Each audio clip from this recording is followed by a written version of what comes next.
Hello, welcome everyone to Ian's Studio, not quite live, number 80.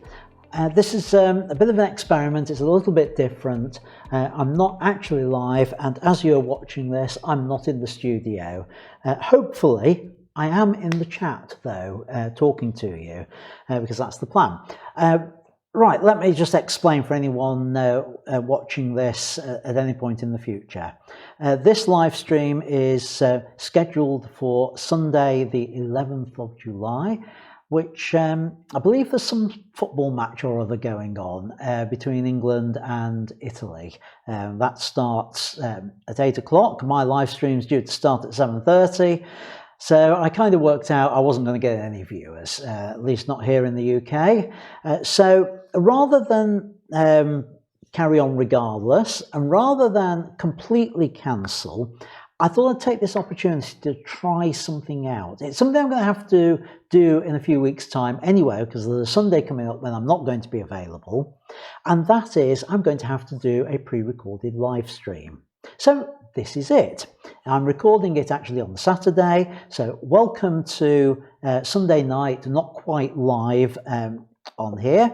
And hopefully I've said hello to everyone in the chat who happens to be joining it, if anybody is watching this. I am going to try and keep it under half an hour so that you can still watch this and go and see the football, watch the football if you're interested. And what have we got on the show tonight?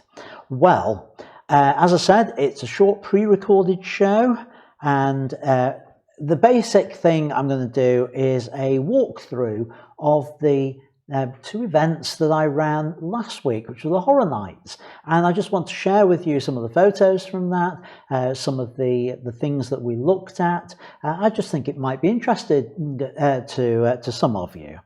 I am going to look at a handful of your images from the Facebook group. And then, as ever, I will announce my image of the week. At this point, I normally say it's an interactive live stream. Well, clearly it isn't, in the sense that there's no point me checking the live chat, because we're in two different time scales at the moment. I'm on Saturday, you're on Sunday. But don't let that stop you from commenting in the chat if you are watching this live, because it will be a scheduled live stream. It will be a premiere, because hopefully I'll be taking part in that, and I will try to answer any questions that come up in that chat window, and those that I can't deal with in the chat, I will hold over to next Sunday, and I'll deal with them in next Sunday's live stream. So, what are we talking about tonight? Well, we're talking about the Horror Night, which was the 1st and 2nd of July here at the studio. That's the poster I used to advertise it. So here we are in Lightroom, and what I've done here, I've mixed together a number of images from a number of sources.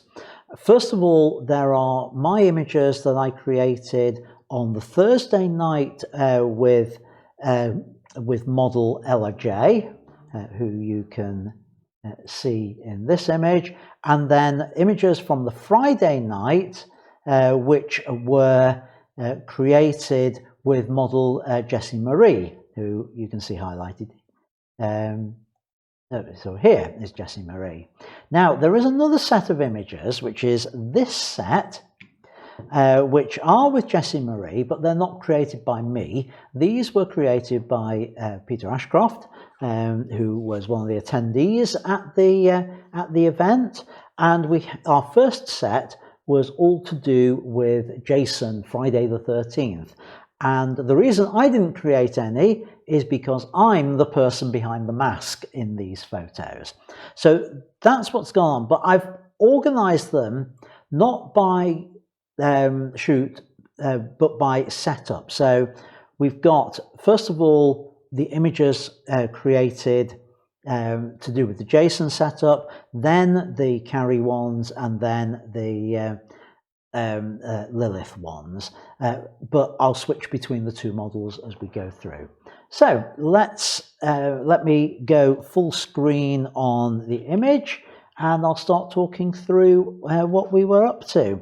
So the first image was a setup shot, and I wanted to share this with you to say that usually when I'm running an event, the first thing I do, I'm quite capable of setting the lights up before anybody arrives, but I like to go through that setup process when people are here at the studio so that I can explain the process that we're going through. And this is just one of the shots that I created with Ella on the first night, where she was actually standing in for me as Jason, so I could set the lights up. And then once that was all set and we were happy with it, you can see here, actually recorded on the second night, it was me as Jason, photographed by Peter. Now this is it's slightly darker than I would have done with the editing on there, but I do quite like it, Peter. This dark figure, this looming figure, and we used a blue gel on the background to try and simulate nighttime with it.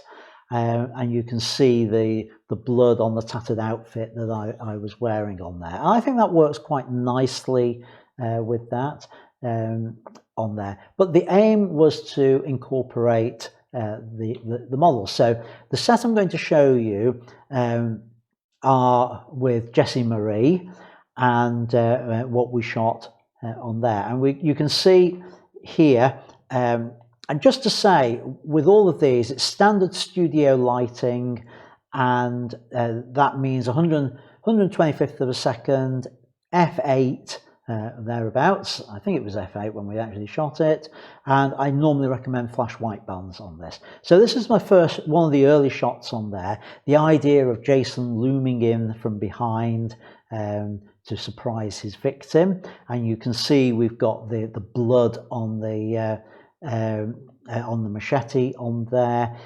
Again, I'm deliberately in the shadow on there. That was the effect we were going for. The light was on Jessie Marie for it. And again, same sort of idea. With this, just a suggestion, Peter, I'm just going to go into it. I would crop this slightly differently, in that I would crop in to something like that with it, and I would probably just lighten it a little bit and maybe take the shadows down a fraction. So I'd probably go for something more like that with the exposure. So it's just a slight tweak to it on that shot, Peter, would be my preference for processing. And here, again, another fun one. We were using the chains, and I was leaning in on Jessie. Now, a couple of things just to point out here. I am, of course, wearing a mask for COVID reasons, and actually, it's a double. Obviously, I've got the Jason mask, but I've got the mask underneath there that I use. That's partly for the model's protection with that, but also we preferred the effect of having that halfway up the face on there. And I think that worked really well with that.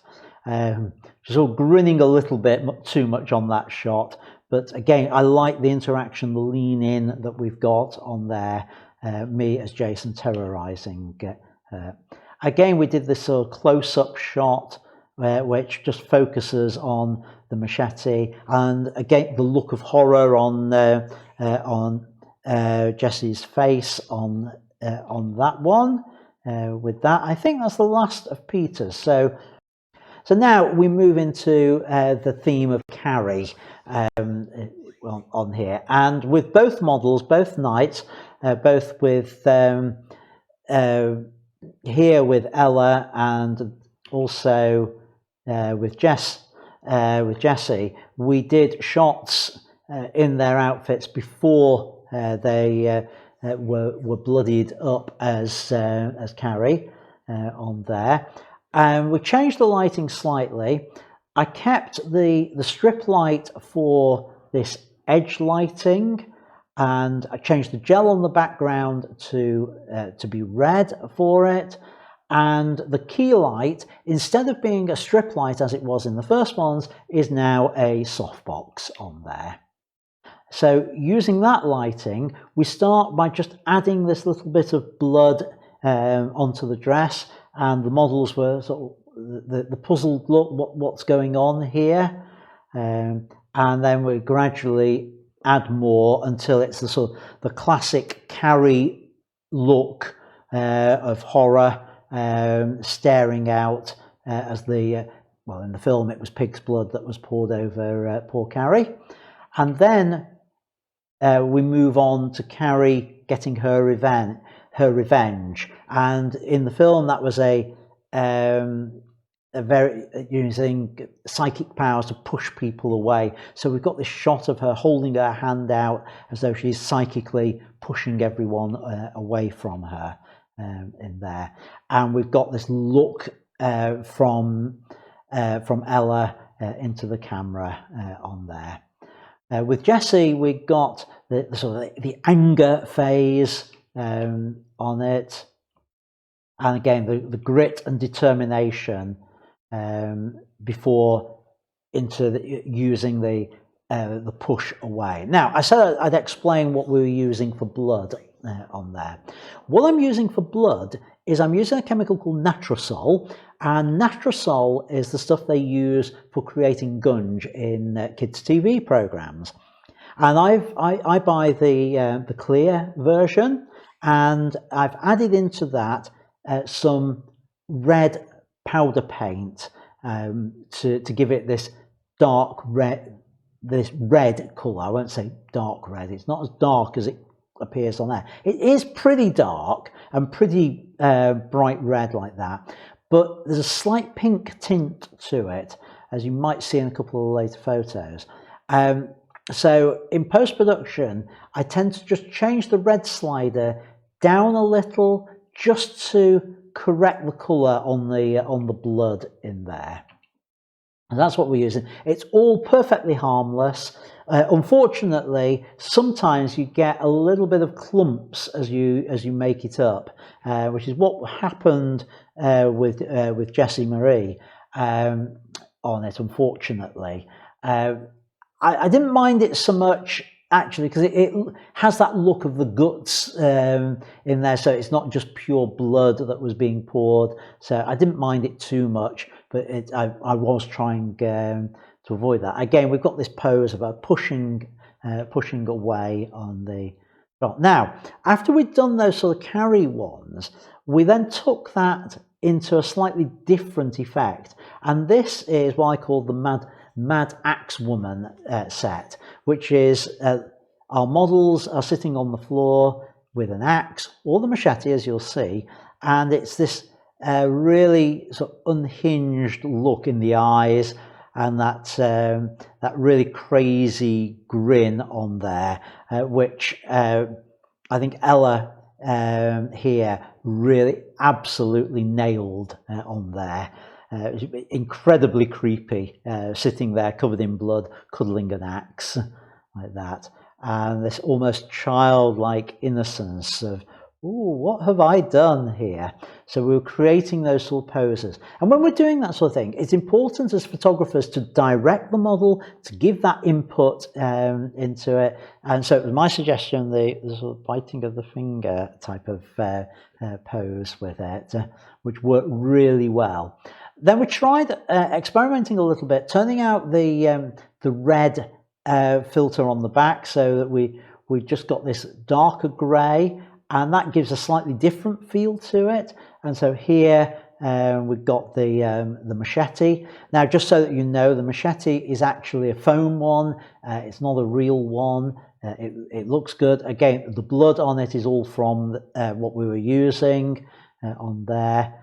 But we've got that kind of effect. I did something similar with Jessie Marie as well, which again, two different models, two slightly different approaches to it as well. And it's really interesting to see how different models come up with slightly different poses.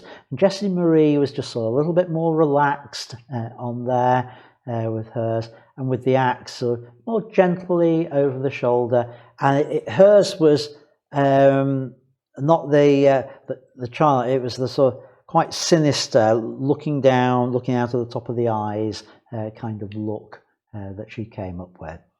Then we moved on to what I call the Lilith setup. Now, Lilith is a character from the TV series True Blood.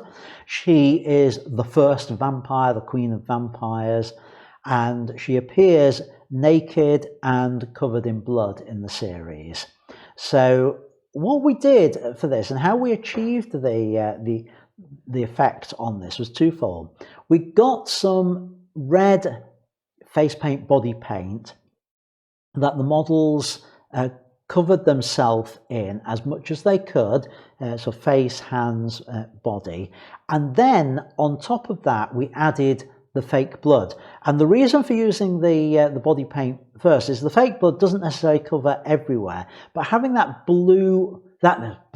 red body coat underneath, so really sort of sets it so that any areas which aren't covered in the slime, the fake blood, give that kind of effect. Now, for my shots, I wanted to try something with playing with the depth of field, and you can see here I focused on her hand pointing at the camera and let the face and body go out of focus on there.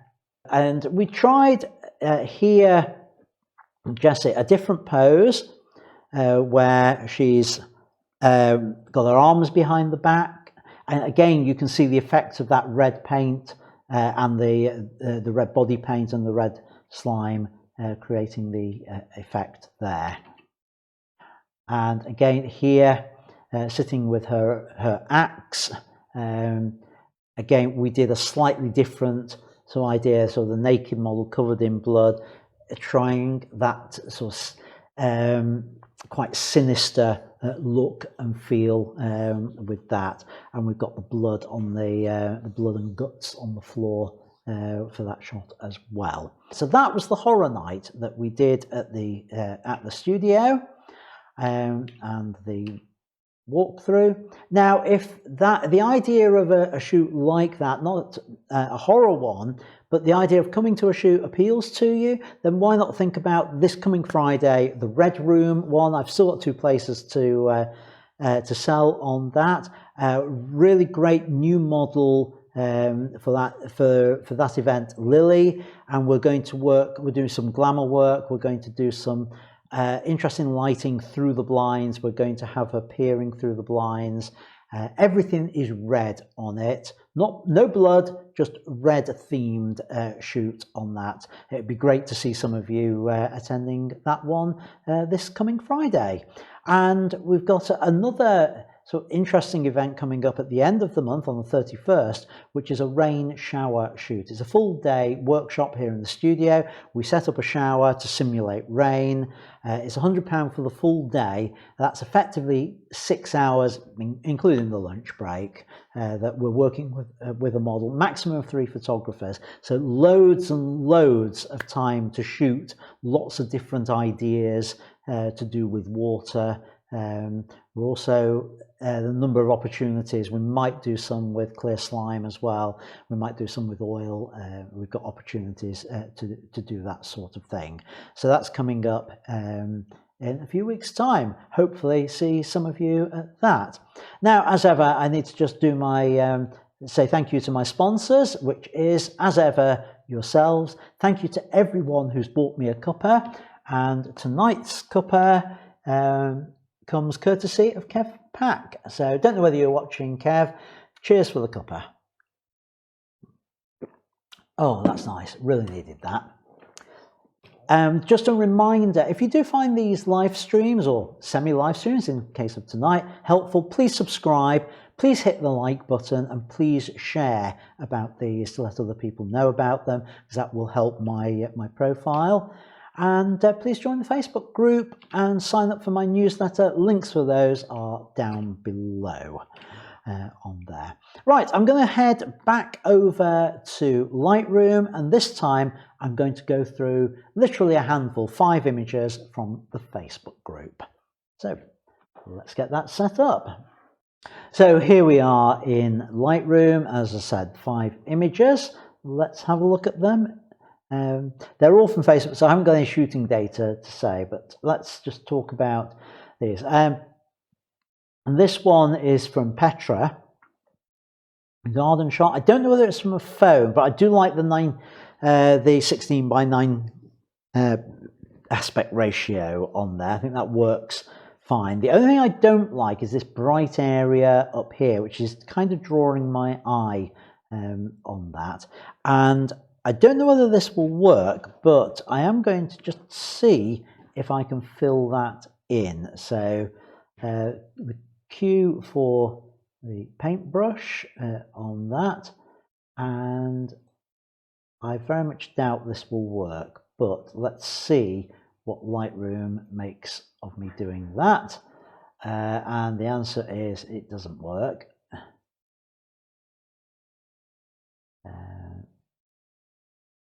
That's a little bit better. That gives me part of it on there. Now I've got obviously these flowers duplicated. So here's a little trick. I can't actually draw another area over that, but what I can do, I can draw an area of a similar size here, let it pull in on that, and then I move that over and move this up to here. That I've just got a little bit of flower appearing over there. So what am I going to do? I'm going to make my brush a little bit smaller, do the same idea again, just an area that should cover it like that, move that over there and grab something down about here. And there, I think something like that, not a bad job at hiding it using Lightroom to do it. And you could do something similar over this side to try and get rid of that. But I think that change from before and after works for that image. And it helps keep the eye more on the flowers and the garden on there. So that would be my suggestion on that, Petra. John, really like this one. You've got the nice lead-in lines, nice symmetry with the tracks. The only thing I don't like is I don't think it's quite square. So let's, quite vertical. So I'm just going to correct the verticals for you on there, and that works nicely. It's an HDR style image, presumably just created in camera rather than in post-production because people are moving, so it's obviously not multiple shots on there, but nice image all the same. I would caution about overdoing these this style of image. They do get done a lot, so try and vary your style a little bit, John, on that. Helena, I really like this one. It's got a nice pop to it, something quite interesting in there. What I would do with it is, looking at the histogram up here, is I'd just lighten it slightly so that we've got a fuller range on the images. Maybe, I don't know, contrast? Something like that. Maybe that's a bit too far. I'll just bring it down a little bit. I think that's quite striking as an image. I'd love to know what technique you use, because there's a sort of posterization going on with this image. And exactly how you've done it in post-production, I don't know, but I'd just love to know that. So maybe pop a comment in the Facebook group to explain that one for me. Another one from John Barton. Again, nice shot. I'm going to do a quick transform and auto just to straighten everything up. But unfortunately, the clouds are a little bit blown out in places. We can use the same technique we were using earlier to try and deal with that. So I think that, and then just try and put it over a bit that's not blown out. Not that easy, because the way Lightroom works with blown out areas, it's easier to do in Photoshop, to be perfectly honest with you. On this, try and find a bit over here. You see, it gives that color shift on it.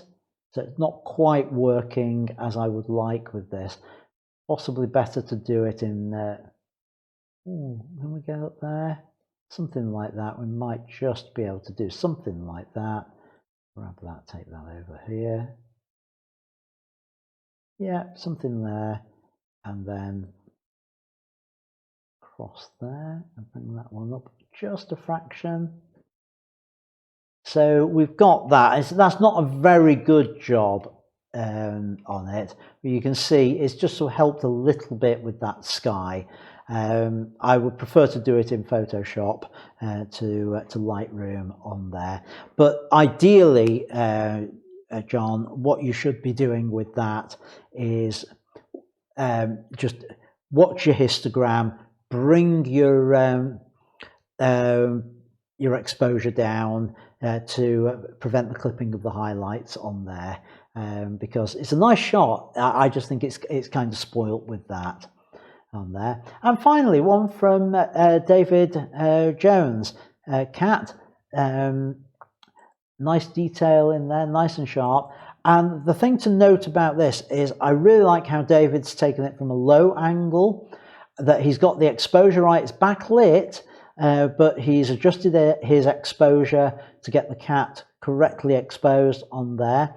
He's also used the natural reflectivity of the light coloured carpet just to fill in the shadows enough on the cat. And so really like how that one's done. Like a little bit of the foreground in there. I'm a little bit in two minds about the dark edge to it on there. Do like the edge on there. I think that works, and I can see you've put that in for balance. I'm just not sure how much that's adding on there with it. It just remains for me to finish off by announcing this week's member photo of the week, and it may come as no surprise, this week's member photo is actually the cat by David Jones, and this is how it will appear on the banner. I will change that very shortly as you're watching, as opposed to as I'm recording, to make that the banner image. And whose image will it be next week? Well, tune in to find out. Talking of next week, well, no point me looking at the live chat. I will be looking at the live chat, hopefully, but I can't talk about it now. Next Sunday, we'll do what was planned before England went and won a football match earlier this week, and that's the power of perspective. So if you've got images created from unusual angles, please share them to the Facebook group this week, and I will talk about those next Sunday. So as ever, thanks for watching this special short version, and it's okay, you can go off and enjoy the football match now. And until next week, keep making great photos. And oh yeah, sorry, I think I'm supposed to say, come on England, good luck. Yeah, okay, that's about as enthusiastic as I get. Bye bye folks, see you next time.